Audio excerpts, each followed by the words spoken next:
ಕಲಹದಿಂದ ಬೇಸತ್ತು ತನ್ನ ಇಬ್ಬರು ಮಕ್ಕಳನ್ನ ಉಸಿರುಗಟ್ಟಿಸಿ ಕೊಲೆ ಮಾಡಿದ ಬಳಿಕ ತಾಯಿಯು ಆತ್ಮಹತ್ಯೆಗೆ ಶರಣಾಗಿರುವಂತಹ ದಾರುಣ ಘಟನೆ ಬೆಂಗಳೂರಿನ ಕೊಡಿಗೆಹಳ್ಳಿಯಲ್ಲಿ ನಡೆದಿದೆ. ಆತ್ಮಹತ್ಯೆಗೂ ಮುನ್ನ ಕುಸುಮ ತನ್ನಿಬ್ಬರು ಮಕ್ಕಳಾದ ಶ್ರೀಯಾನ್ ಮತ್ತು ಚಾರ್ವಿಯನ್ನ ಉಸಿರುಗಟ್ಟಿಸಿ ಹತ್ಯೆ ಮಾಡಿದ್ದಾರೆ. ಕೊಡಿಗೆಹಳ್ಳಿಯ ಅಪಾರ್ಟ್ಮೆಂಟ್ ಒಂದರಲ್ಲಿ ದಂಪತಿ ಸುರೇಶ್ ಕುಸುಮ ವಾಸವಾಗಿದ್ರು. ಘಟನಾ ಸ್ಥಳದಲ್ಲಿ ಡೆತ್ ನೋಟ್ ಸಿಕ್ಕಿದ್ದು ನಮ್ಮ ಸಾವಿಗೆ ನಾವೇ ಕಾರಣ ಅಂತ ಬರೆದಿದ್ದಾರೆ.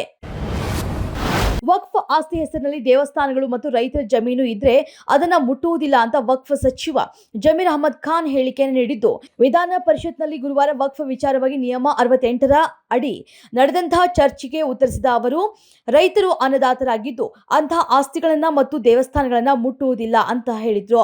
ರಾಜ್ಯವ್ಯಾಪಿ ಸುಮಾರು 17,000 ಆಸ್ತಿಗಳನ್ನ ಖಾಸಗಿಯವರು ಒತ್ತುವರಿ ಮಾಡಿದ್ದು, ಆ ಆಸ್ತಿಗಳನ್ನ ವಶಕ್ಕೆ ಪಡೆಯಲಾಗುವುದು ಅಂತ ಸ್ಪಷ್ಟಪಡಿಸಿದ್ರು.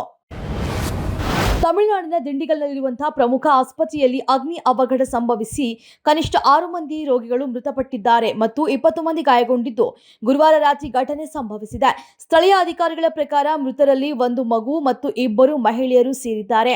ನೆಲಮಹಡಿಯಲ್ಲಿನ ರಿಸೆಪ್ಷನ್ ಕೊಠಡಿಯಲ್ಲಿ ಬೆಂಕಿ ಕಾಣಿಸಿಕೊಂಡಿದ್ದು, ನಂತರ ಕ್ಷಣ ಮಾತ್ರದಲ್ಲಿ ಅದು ಇಡೀ ಆಸ್ಪತ್ರೆಯನ್ನ ವ್ಯಾಪಿಸಿದೆ. ಘಟನೆಗೆ ಶಾರ್ಟ್ ಸರ್ಕ್ಯೂಟ್ ಕಾರಣ ಇರಬಹುದು ಅಂತ ಶಂಕಿಸಲಾಗಿದೆ. ತಕ್ಷಣವೇ ಸ್ಥಳಕ್ಕೆ ಧಾವಿಸಿದ ಅಗ್ನಿಶಾಮಕ ದಳದ ಸಿಬ್ಬಂದಿ ಬೆಂಕಿ ನಂದಿಸುವ ಮತ್ತು ರಕ್ಷಣಾ ಕಾರ್ಯಾಚರಣೆಯನ್ನು ಆರಂಭಿಸಿದ್ದಾರೆ.